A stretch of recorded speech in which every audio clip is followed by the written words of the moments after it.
భగవంతుడు బుద్ధుడు ఎన్నడో బిందుసారునికి ఇచ్చిన మాటను తలంచుకుని మగధ రాజ్యానికి వెళ్తాడు.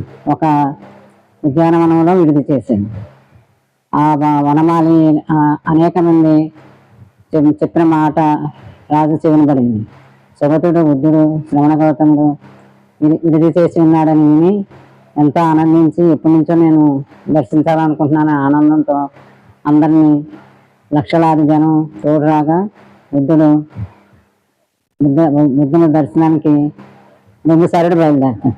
అనుకుంటాడు అతను శాస్త్ర ధర్మనిరతుడు, అఖండ బ్రహ్మచర్య చేసినవాడు, ఎన్నో ధర్మాలు తెలిసినవాడు. ఇలాంటి గొప్పవాడిని ఎప్పుడు చూస్తానా అని అతని కీర్తి విని విని విని దర్శనం కోసం అల్లాడిపోతున్నాడు. వీళ్ళందరినీ ప్రజల్ని అంటబెట్టుకుని లక్షలాది జనాన్ని బుద్ధ దర్శనం కోసం వెళ్ళి ఒక చోట కూర్చుని నమస్కారాలు చెప్పారు.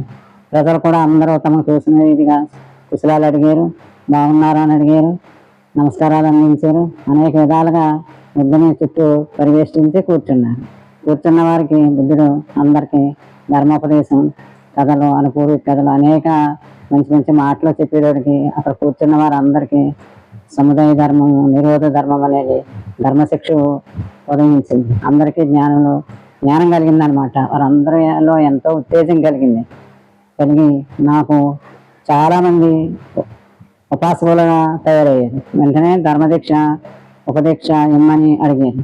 ఇలా అందరూ కూడా బుద్ధుని శక్తికి లోబడి ధర్మాన్ని విని ఎంతో మార్పు చెంది ఎంతో ఉజ్వల భవిష్యత్తు ఉందని, మనం ఇంటికి జీవించేమో అర్థం ఇదే అని, ఈ ధర్మాన్ని మనం అనుసరించాలని ఒకరికొకరు అందరూ మాట్లాడుకుంటూ మా అందరినీ ఉద్ధరించే దేవుడు ధర్మశాస్త్రం, ధర్మజ్యోతిని అలాగలా ప్రశంసించుకుంటూ ఉంటాం.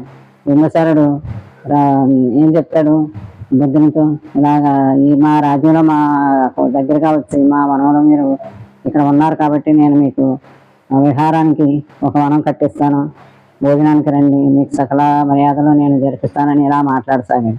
రేపు ఇంకొకటి మళ్ళా చెప్పుకున్నాం. అలాగే బుద్ధుని కథల్లో ఇలాంటివి అనేక మంది ఇలా వినగానే అలాగే ధర్మం వాళ్ళకి తెలుసుకో, దాని దర్శనంతో వాళ్ళు ధర్మం, మంచి నడవడిక, శరీరంగాలంటే మనసు, కళ్ళు ఇవన్నీ కూడా మంచి ఉజ్వలం అవుతాయి, ప్రకాశవంతం అవుతాయి. శరీరము శాంతిగా కనబడుద్ది. మనం చూసేవాళ్ళకి వాళ్ళు ఎంత శాంతి పొంది ఉన్నారు, అమృతం తాగేరా అనిపించేలా ఉంటారనమాట.